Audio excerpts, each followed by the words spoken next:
All right, Chair recognizes Ms. Boebert for 5 minutes. Thank you, Mr. Chairman. Mr. Matt Taibbi, a respected reporter who published much of the Twitter files, said, quote, Twitter's contact with FBI was constant and pervasive, as if it were a subsidiary. Now, I want to better understand why he would suggest that. Mr. Roth, while at Twitter, how many meetings did you have with the FBI? I couldn't say for sure, but I would More say than 10? That's a More reasonable than 20? estimate. I couldn't say for sure. More than 50? That seems a bit high. Many meetings with the FBI. Well, we know how many FBI agents worked at Twitter while you were there? I don't believe any active FBI Former agents. FBI agents. How many worked there while you were there? I'm aware of perhaps 2. Well, we know of at least 9 because they started the BU group chat, BU for Bureau. Now, Mr. Roth, did the FBI ever ask you to share information like users' communication data without going through proper legal channels? No, they did not, and I would have refused if they had.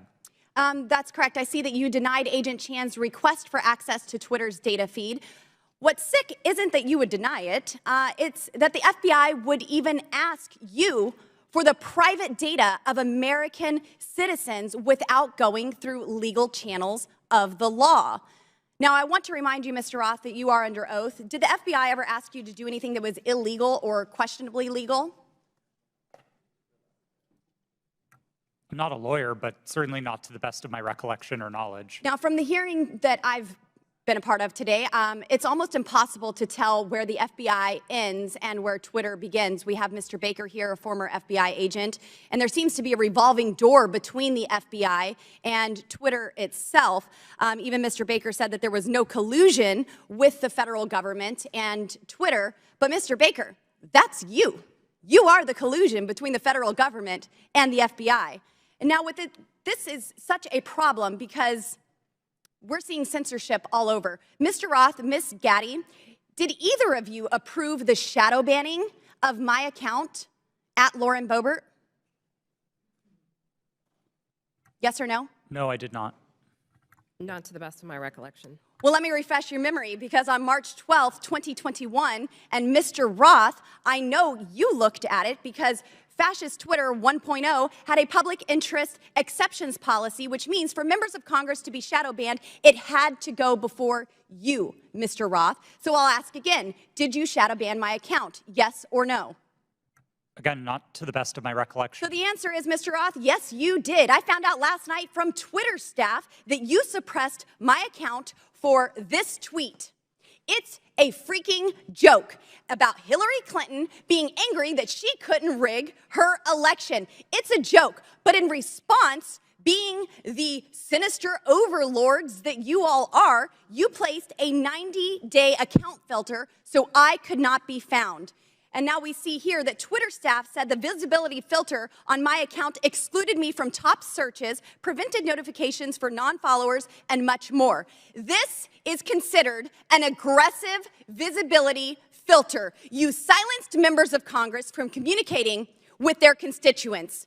You silenced me from communicating with the American people over a freaking joke. Now, who the hell do you think that you are? Election interference? Yeah, I would say that that was taking place because of you four sitting here. The Hunter Biden laptop story was suppressed. A sitting member of Congress was suppressed. A sitting president was banned from Twitter. You know, I bet that Putin is sitting in the Kremlin wishing he had as much election interference as you four here today. We've heard about threats to democracy. Well, what about shutting down a duly elected member of Congress? This is fundamental to our nation's governance, and you all attacked that very foundation. 230 protections? Well, those are for publishers, not for editors. And it's clear you were not acting as publishers, you were acting as editors. And Mr. Chairman, I think it's far past time that we remove 230 protections for big tech platforms who are abusing this protection. And let me just say, I'm not angry for myself. I'm not angry because I was silenced. I can reach out to Elon and to his staff, and I can see what's happened. And I can sit here today and hold you all in account.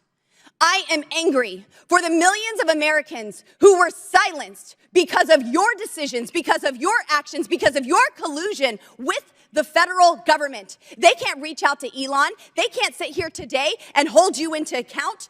We don't know where the FBI ends and Twitter begins. But I do want to thank Mr. Elon Chairman, we're Musk over for 17 firing seconds now. you for and saving free speech and even Twitter. Mr. Chairman, I yield. Lady yields back. Thank you. Mr. Chairman, Ms.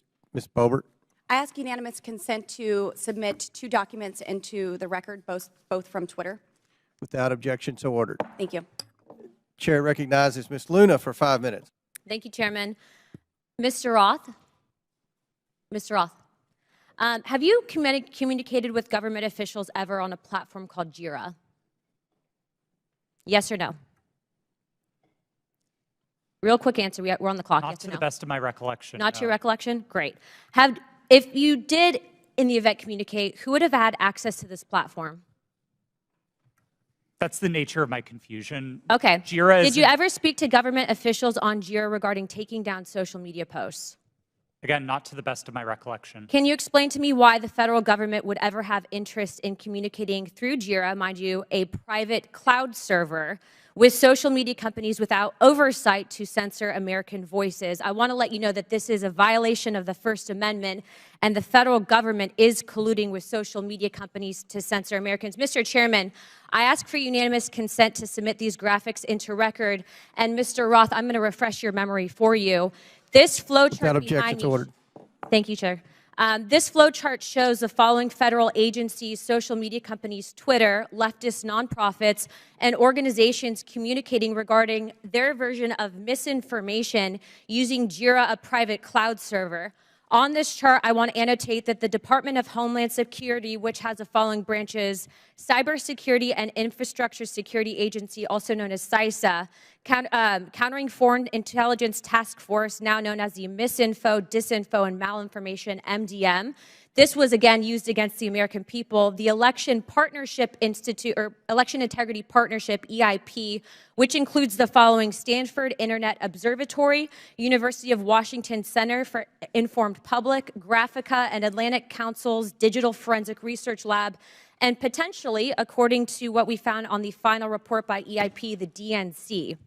The Center for Internet Security, CIS, a nonprofit funded by DHS, the National Association of Secretaries of State, also known as NASS, and the National Association of State Election Directors, NASED, and in this case, because there are other social media companies involved, Twitter.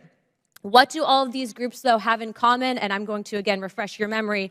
They were all communicating on a private cloud server known as Jira. Now, the screenshot behind me, which is an example of one of thousands, shows on November 3rd, 2020, that you, Mr. Roth, a Twitter employee, were exchanging communications on Jira, a private cloud server, with CISA, NASS, NASED, and Alex Stamos, who now works at Stanford and is a former security officer at Facebook, to remove a posting. Do you now remember communicating on a private cloud server to remove a posting? Yes or no? I wouldn't agree with the characterization. I don't care if you that agree. This is your stuff. Yes or no, did you communicate with a private entity, the government agency, on a private cloud server? Yes or no? The question was if I Yes or no? communicated Yeah, to I'm on time. Yes or no? Ma'am, I don't believe I can give you a yes or no Well, answer I'm to going that to tell you question. right now that you did, and we have proof of it. This, ladies and gentlemen, is joint action between the federal government and a private company to censor and violate the First Amendment. This is also known, and I'm so glad that there's many attorneys on this panel, joint state actors. It's highly illegal. You are all engaged in this action, and I want you to know that you will be all held accountable. Ms. Gaddy, are you still on CISA's Cybersecurity Advisory Council? Yes or no? Yes, I am. Okay. For those who have said that this is a pointless hearing, and I just want to let you guys all know, we found that Twitter was indeed communicating with the federal government to censor Americans. I'd like to remind you that this was all in place before January 6th. So to say that these mechanisms weren't in place and to make it about January 6th, I want to let you know that you guys were actually in control of all of the content, and clearly we have proof of that. Now, if you don't think that this is important to your constituents and the American people, from those saying that this was a pointless hearing, I suggest you find other jobs. Chairman, I yield my time.